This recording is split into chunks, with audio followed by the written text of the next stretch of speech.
There's a new duo in town, Robert F. Kennedy Jr. and Kid Rock. Pretty special duo. What did you guys think of this video working out together, going viral? Did you expect to have the impact that you did in this latest with Kid Rock? Well, I didn't really have any expectations. I've known Kid Rock for about 10 years. I met him through my work on the Tennessee Riverkeeper. And he asked me, he made a decision at some point in the last couple of years to change the way he lived. He lived a famously dissolute and I would say depraved and debauched lifestyle. And he made a decision in the last couple of years that he wanted to start eating well and start exercising. And he invited me when I was in Nashville to come by and look at his exercise regimen. So we just decided to turn it into What a great a duo. video. The duo that America didn't know they needed. There it was. I want to get into some of the things that you're working on at HHS. So let's hit these somewhat quickly. I know we have some limited time. Let's start with Great American Recovery, which is focused on addiction, something that hits close to home for you.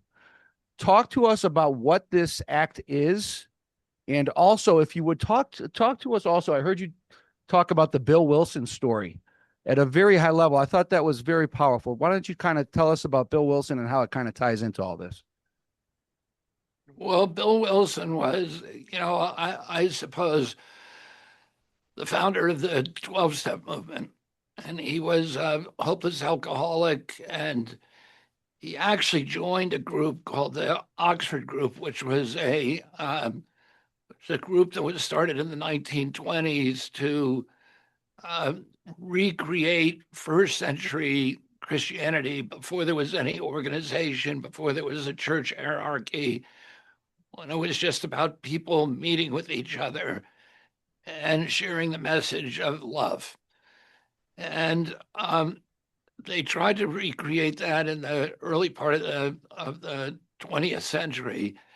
And he had joined that, and they had 6 steps at that time that were intended to induce a spiritual awakening. And he had a spiritual awakening, but the and his compulsion that he had lived with and that had bedeviled his life for decades was removed from him almost miraculously. Mm. And he then, 6 months later, after he couldn't imagine that he would ever drink again because of the cataclysm that it brought to his life. And he had been a stock analyst and speculator on Wall Street. And he had put together a deal during that 6 months of sobriety that to buy the primary vendor for the Firestone and Goodyear tire companies, and it would have set him up for life and made him a millionaire during the height of the Depression. And he went to Akron to ink the deal, and somebody else came in and took the deal away from him. And he was left pretty much penniless and hopeless with no plans. And he was standing in the uh, lobby of the Mayflower Hotel in Akron. And all of a sudden, all of his compulsion strength came back. And he could hear the clinking of the ice and the glass and the laughing of the patrons in the lounge, which was only 20 or 30 feet away. And he started heading there, and he had what then turned out to be the central revelation of the 12-step movement, which was he realized that the only way that he was going to stay sober is if he could help another alcoholic. Mm. And he got on the telephone and started calling. Instead of going to the lounge, he called the Salvation Army. He called a bunch of local preachers. He called hospitals looking for an alcoholic. And ultimately, he found Dr. Bob Smith, and who was a hopeless alcoholic in Akron. And Bob Smith came to see him, and he had heard everything. He had been to psychiatrists, to spiritual advisors, and nothing had worked. But he told Bill Wilson at the time, "You've got 15 minutes." and they ended up spending the whole night with each other. And that was really the first AA meeting. Wow. And then the next day, they realized that the only way they were going to stay sober if they helped another alcoholic, and they went to a local hospital and found somebody who was hospitalized with alcoholism. Mm. And that was the third member. And the movement built from there. And how does that tie in? I mean, it's an incredible story, one that I assume you could attest to as well. I've heard you talk about your experiences. How does that tie into this great American recovery? Just tell us briefly what you guys are doing with this? Well, I mean, one aspect, there's many aspect features of the Great American Recovery Plan.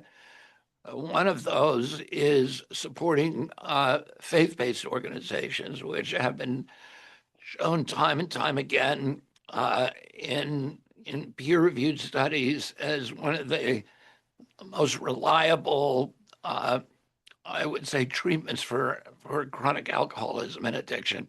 Mm. But I would say the major um, uh, outline or blueprint for the Great American Recovery Plan is to end the fragmentation, the siloing of treatment in this country, and also to eliminate some of the perverse incentives. Right now, alcoholics often go to rehabs.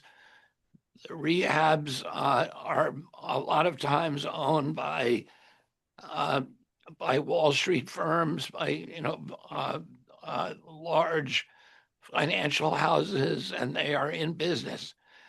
And it actually is better for them in many cases if the alcoholic does or the addict does relapse, because then they get then they get another bite at the apple, and Kind of then like what they do with the. I'm sorry to interject. Kind of like what they do with the food, right? It's well, yeah, I it's. mean, there's perverse incentives throughout the healthcare system. It's a system that's built on perverse incentives. Mm. People, everybody in the system, whether it's the insurance companies, the pharmaceutical companies, the providers, the hospitals, they're all, none of them are making money based on outcome. They make money, it's a fee for service business where you get paid by providing certain services, by ordering tests, et cetera. Nobody's looking at the long term. It's not outcome based care. And we're trying to change the trajectory so that it's outcome based. And part of the problem with alcoholism and addiction treatment is that it's handled by a whole range of state and federal agencies, the Department of Labor that helps you find a job, the HHS, Veterans Affairs, in some cases the military, et cetera.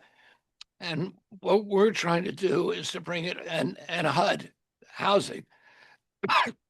What we're trying to do, and nobody's really paying attention to the fate of that and to the outcome of that of the individual. Mm. And so everybody checks a box along the way and says, "Yeah, we got him housing, we got him a job, we got him treatment," and they check it. And they never know what happens to that person afterward. Yeah, And we're trying to change that model. So all of those agencies come together. We're bringing them together under the Great American Healthcare Plan that's fantastic stuff. Let's and jump. have one person, one entity take responsible for that addict over time. So that, for example, if you're operating a rehab, you're in charge for the next 3 years of that addict. And if he comes back, it comes out of your pocket. So Ah, you have now an incentive to figure out the ways to reduce that likelihood. love that. And aligning that financial incentives with the treatment centers with the goal of actually solving the addiction problem, I think is critical. That's beautiful stuff. Let's jump over to dietary guidelines. You guys took the food pyramid and basically flipped it on its head. So talk to us Yeah, about why, how you came to that conclusion, which I am a full supporter of. Protein, dairy, healthy fats at the top, and all the other crap when it comes to carbs, refined at the bottom. yeah. I mean, the food pyramid over the past 50 years has been written and designed, and along with the dietary guidelines, which are its basis, by by industry lobbyists. And so it was serving the mercantile and commercial interests of the big food companies and in some cases, the big agricultural cartels without ever really focusing on what made people healthy and doing good science, gold standard science. It was based upon dogma and not science. And those were the impulses that put Fruit Loops at the top of the food pyramid, which is not Hmm. even a food, Right. but it was serving people's financial interests. So what we did, we stripped the conflicts of interest, and we had a dozen of the best nutritionists from the best universities in America come together and actually read science for a year and design a pyramid that would actually benefit public health. Mm. And as you can say, that means the elevation of protein and vegetables, of whole foods, of fiber-rich grain, and of nutrient-dense foods. And now we have a food pyramid, and that food pyramid is significant because it drives what the purchases for schools, the military, for the VA, for the SNAP program, for the WICS program, for the Indian Health Services. So we really have an opportunity now to change the food culture in our country. It's fantastic. And lower chronic disease, which of course would lead to a reduction in healthcare costs. So let's jump over to Great American Healthcare Plan. Why don't you tell us a little bit about this, if you would? Well, chronic disease is bankrupting our country. We have the highest burden of chronic disease of any country in the world. And my uncle was president, Nate. We spent zero on chronic disease in this country. Today we spend $4.3 trillion, and it's the fastest growing budget item in the federal budget. And uh, and it's bankrupting us. We spend 2 to 3 times what European nations do on healthcare, and we have the worst health outcomes.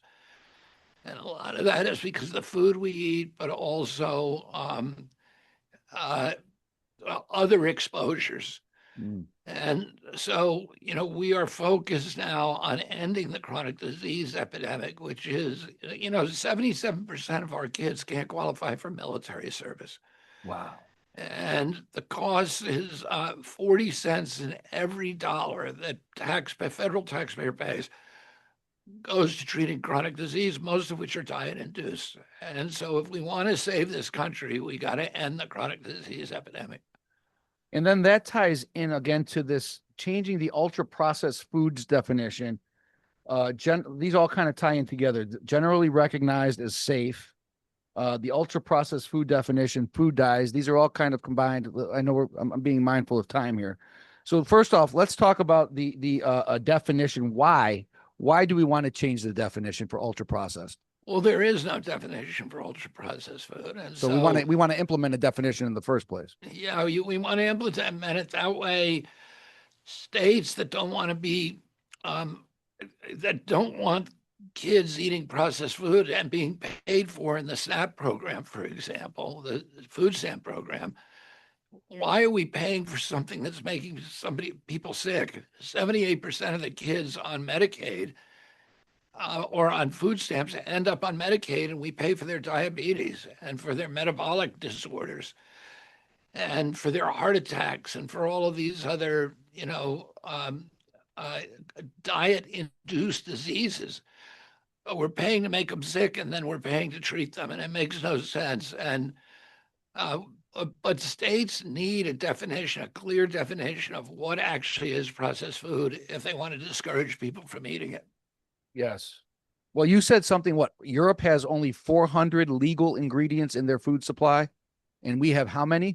Well, we don't even know because there was nobody actually keeping count of them, and there's no requirement that the companies that are putting new ingredients into our food actually have done the proper testing. They simply validate, they self-validate that the food is safe Right. and that the ingredient is safe, and so it gets in our food, and that's the last you hear of it. And now we're making them go back and show us the science that allowed them to make that claim. And known all new ingredients, we'll have to demonstrate the science first. These are monstrous tasks, Mr. Secretary. These are these are humongous mountains that you must be climbing every single morning that you wake up. Well, to me, my job is exciting as we actually can change policy that's going to make American healthy again. Love that stuff. Let's finish it off with this. Well, first off, let me say, I must say my mom Ida sends her best regards. If I don't say that, she's going to kill me. So she We'll says send her my love. I will do that. Um, you mentioned your uncle. Let's finish with this question. When you were 9 years old, I believe you were 9. Your uncle John F. Kennedy was assassinated in arguably easily the most famous assassination in our history. And then 5 years later, even closer to your home, your father was also assassinated in a hotel when you were about 14. I would like to believe that a vast majority of people would have drifted off into obscurity after being exposed to those brutal events. Why were you different? Well, I can't speak for other people. I was, I think, fortunate to be able to absorb a lot of my dad's values, my uncle's values, and I'm very lucky in many ways that I've been able to live an effective life.